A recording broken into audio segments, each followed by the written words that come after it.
Hey guys, Red the Nerd here, and I'm finally reviewing Inside Out 2. I know that the movie came out about a month ago, so I'm extremely late to the party. So my review is probably going to be like that one guy that nobody likes, everybody just hates with a passion, and he somehow shows up to the party like extremely late, even when he's not invited. And when he is invited, he comes really early, and everybody just tells him to get the hell out.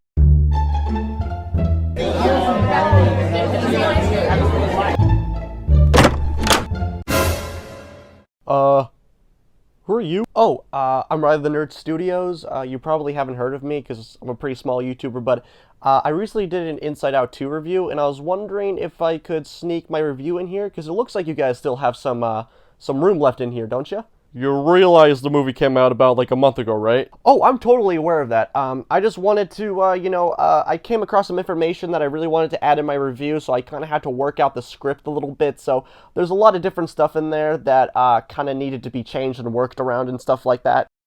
Dude, nobody cares. Well, that might be true because I am a pretty small YouTuber, but there's a lot of information in here that I think that some people should know about because I might be, extremely, detrimental to Pixar's overall future, and I think that. Gee, okay. That is basically what my review is in a nutshell. And hopefully, the not really issues that I'm gonna talk about later in the video, relating to, the possibly big problem for Pixar in the future, will actually bring some light to people because this is kind of a pretty detrimental, thing for Pixar, possibly going down the future. So that section comes up later in the video, and I'll go more in depth. But let's just focus on the actual stuff that I really like about the film. So enough rambling. Let's get into the pros. For the first time ever, I think that for my every single movie review that I've done on my channel, I've always talked about the pros and the cons. This is probably the first movie that I'm reviewing on my channel that I cannot think of a con for, which is pretty amazing. Obviously, if I rewatch it again, I'll probably find something, a minor nitpick, and even though that it seems like it's a perfect film, nothing's perfect. There's flaws to it if you pick it apart. But just on first watching and possibly my second watching, I'm probably not going to think that much of cons. This video is mostly going to be pros, and which is freaking fantastic, honestly, because you don't hear me have to, rant about stupid stuff that I find really I disliked about the film. To be fair, though, there's like one minor con that I'm not gonna go in depth in because that's just gonna take up too much time, and also because it literally doesn't need its own section in the video. But there's a post-credit scene that just felt tacked on. That's pretty much it. You wouldn't really know about that issue if you haven't heard that there was a post-credit scene. But if you have heard like there was a post-credit scene, like myself, and you stuck around and you're like, that's it. That's the post-credit scene? Oh, okay. I just sat here for like 5-10 minutes waiting for this post-credit scene, and that's where you're gonna give me? Okay, that's cool. But like, other than that, that's like the tiniest minor thing that nobody is possibly gonna ever, think of. Like that ruined the film. That ruined the film. That damn post-credit scene. Like, nobody's gonna talk about that, okay? But the pros, there's a obvious, like I said before, I'm probably not going to add anything, to the Inside Out topic with my review of me, just talking about what I really liked about the film, because everybody's saying how good it is, so I'm not going to possibly add anything. But I think that it's a good idea just to talk about what I really did like about the film before we get into the scary bit to later down in the video. So, what did I like about the film? Well, obviously, I liked that it's a really great continuation of the first film. What I really like about this is that it's obviously time has passed. Riley was 12, now she's a teenager. It makes perfect sense. But like, you can watch the first movie and the second movie back to back, and it feels like it's the same movie, just like time has passed a little bit. Like, it feels like like you could still watch them and it feels like they're in the same universe. The whole thing is still going on and it doesn't feel like you missed something from the first movie. Like you could still watch it and it feels like it's the same movie, just with a longer, duration of time passing through. That's basically what I really like about that. And also, this is probably one of like the first movie had really great concepts of, how emotions in the mind of this universe work. And if like they did tease, like the puberty being a part of the thing in the first movie, and now that we're here, it makes a lot of sense why they would go with a sequel, because there's a lot of ideas that they could do with it, and they did some fantastic ideas, like the belief system in this. Spoiler, well, not really spoilers, but I'm not going to get into like heavy spoilers, but the belief system is like this new overall concept that, like, Riley has, and in this, world now, where like the islands, the islands in the back of her mind, they're like, they're part of like her personality, what she likes. She's a goofball and everything like that. But the family island is tiny, but the friendship island is really huge, because like every one of us around this age have always been focused around friends more than family. I mean, it's not relating to everybody, but like 99.9% of people have experience where wanting to hang out more with friends than with family. So obviously the friendship island is going to be enormous. That's like your main priority in life at that point. You don't even have to do taxes or have a job or anything like that. So you're going to focus on with your friends. And I think that's a really creative idea, especially with like the root system in the bottom of the mind and everything, where like you put the memory cores in the water and they grow these beliefs, which is actually really cool. I think that's a really creative concept, where like obviously you go through your past with your memories and stuff like that, and you're like, did I do this, or can I like become something more? I can take those memories and learn something from them to create a new belief system for me to be a better person, which I think that's a really awesome idea. And another fantastic thing that I find really awesome about this is the new emotions in this. The new emotions, I felt like there was kind of I didn't know if the new emotions would get enough screen time, because there's like 4 new ones, and I didn't think that they were going to get enough screen time. Thankfully, they did get enough screen time, and you get to learn more about their personalities and everything like that, which I find, good, because especially when they add a lot of characters, just any movie or anything in general, when they add a lot of characters, you can't really, spend too much time focusing on like side characters. You mostly need to focus on your main characters, but you can still like kind of give them, but like it's kind of hard to split up the time evenly from main characters to side characters, going back and forth and having them feel like they matter in the story without feeling them being tacked on. And these side characters, especially with the new emotions, they're really, really awesome. I think that they did a really great job of expanding upon how they actually work within Riley's mind. And I like how they got equally, you get to know them a little bit better. You get to know about like how, how their personalities work while they're being in control of Riley's mind. And what I like about this is it's still technically trying to get to, it's kind of still like the same plot where, Joy and Sadness need to get back to headquarters to stop Riley. But in this movie, the 4 main emotions, or 5, there's 5. The 5 emotions from the first movie are actually going on the adventure trying to get back to headquarters with Joy and Sadness, which I think that is awesome, because in the first movie, I did feel really a connection between, fear and disgust and anger, but like, I felt like they could have been more involved in the actual plot. But thankfully in this movie, they're more involved with the actual plot itself, which I think that's really awesome, because you get to learn more about them and how, their dynamics with each other actually work now. Because being in this situation, you get to see how each of them would actually, react in this certain situation with each other. So, and I also like the kind of banter between them, because they're different emotions, right? So they're going to have different banters and different reactions to different stuff. So I feel like that was really a creative idea to, go through.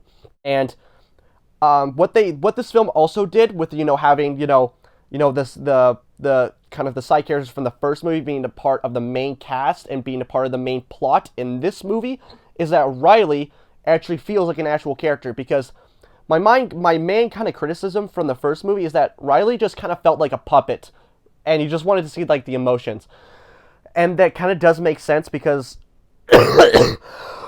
what the I'm dying apparently. Jesus, because Riley kind of felt like a puppet in the first movie, which makes sense because there was a short where Riley picked up a grape and discussed like, oh no, we're not eating that. But Joy's like, oh, it's fine. It's like the 5-second rule, and like it cuts back to her like she's like a robot. She's like, what do? I don't want to put this in my mouth because I might die. But it's also the 5-second rule. But it's like she's acting like a puppet.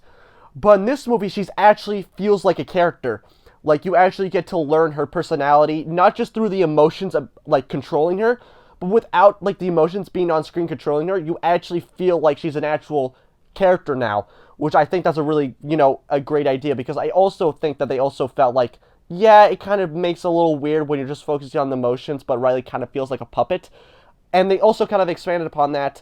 And another creative idea that they did with this movie, I don't want to spoil it because it's one of the emotional scenes near the end of the movie. I don't want to spoil it, but it makes Riley feel like an actual character, personally for me. So, and I know somebody is going to be that funny guy and say, hey, you were in the Inside Out 2 movie? That's crazy. Yeah, I've heard all the jokes, guys, for even when the first movie came out. Okay, you guys aren't funny, so I hear you typing your keyboard, making that funny joke. Don't send it. Don't do it, okay? Because I already know it's not going to be funny anymore. Just stop. Anyway, it's just, I just really liked how overall they expanded the overall world building in the mind with different concepts and everything like that, and of how different emotions actually work in the mind in this universe. I think that they did a great job of expanding upon that, and I honestly probably would love to see a third movie, possibly a third movie, but I probably wouldn't like to see more sequels from Pixar personally, and I think that it's time to get into the segment where you actually clicked on the video for, so let's get on to that segment. Why does Inside Out 2 scare me so much? Well, if you read the title, it scares me because it's so good. The reason why it scares me because of how good this movie is because if you've been keeping up with Pixar news lately, Pete Docter, who is the chief creative officer of Pixar, he did an interview where he said that they're going to be mostly focusing on making sequels rather than original films. And it doesn't take an analysis to look at the numbers, look at the reviews, and see how well the movie's doing in theaters, as well as the box office. I mean, Christ, it's literally Pixar's highest grossing movie worldwide ever, which has never happened before in their history of making films. And that scares me is because that they're going to be making sequels that, especially, they're going to make sequels that don't need sequels, right? They're going to be making sequels for movies that don't need sequels.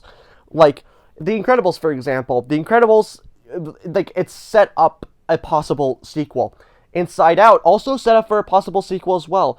But for the other movies, there's not really much sequels that really need... There's not much movies that really need sequels. They can stand on their own 2 feet without having, a second leg or a third leg to help them stand up and get more money, attention to it, right? It doesn't really make much sense because Pixar has been in all of our childhoods for forever, like a long-ass time. So having sequels for movies that don't need sequels, obviously people are going to still go to them. I mean, I'm not like going to sit here and say that like I'm not going to go see the next Pixar sequel because I don't want to be part of the problem. I am still possibly going to see the sequel, whatever they decide to release. It really depends though. If they do a sequel on WALL-E, because that movie does not need a sequel at all. But like if they make another sequel for like, I don't know, oh god, I'm like blanking so hard. Like another Finding Nemo movie or something like that. I would possibly still go see it.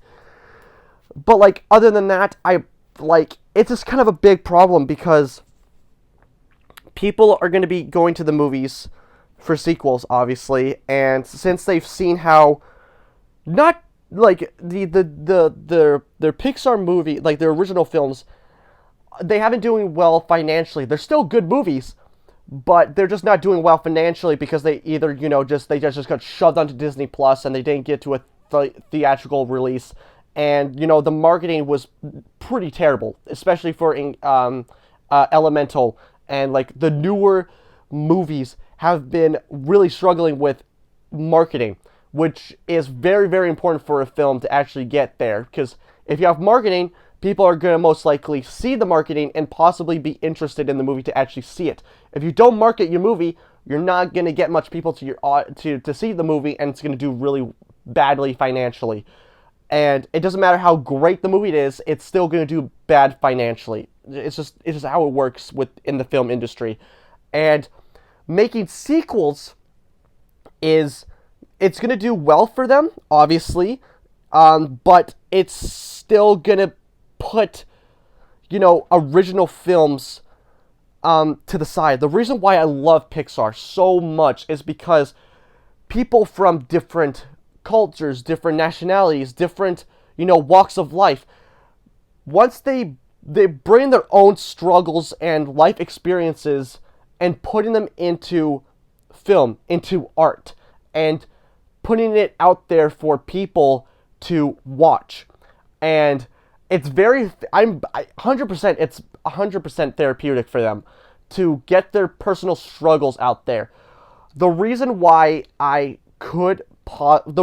ranked Elemental high on my Pixar tier list is because I watched the documentary of the director explaining to how he came up with the idea of him being, from like being a different race and being in love with somebody who isn't part of their culture, and being kind of not really ridiculed, but like kind of being disappointed by their family for even choosing somebody that isn't part of their same, culture or nationality, and putting that into film with, characters and cool world building and just overall just a creative idea is just fascinating to me.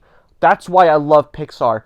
And if they keep doing sequels, I'm not saying that people can't add creative ideas to sequels. I mean, case in point, Inside Out, I just basically ranted for 10 minutes. Not really ranting, but just like gushing about how creative the idea of this movie is for about 10 minutes. And now, since they're going to be doing sequels now, they're going to push, not really push, well, yeah, technically push, people with, creative ideas from their own life struggles and their different, life experiences aside for, sequels, because they know that it's going to do well financially. And that's why Inside Out 2 scares me. It scares me that Pixar is possibly going to go in the direction of saying people only love sequels. And that's what's going to make us the big money, because we've been sucking financially right now. And I really don't want to see them going down that path. I would much prefer seeing original films and them being completely terrible than seeing a sequel that does really bad and, sitting there and being like, that was a really good film, but they're pushing, a creative, people's creative works to the side. That's why it scares me so incredibly much.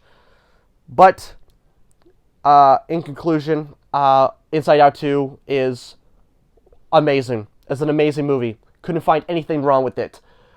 But it scares me to know that Pixar is possibly going to go in the direction of more sequels, less original films, and pushing people away creatively. And that's why it scares me so much.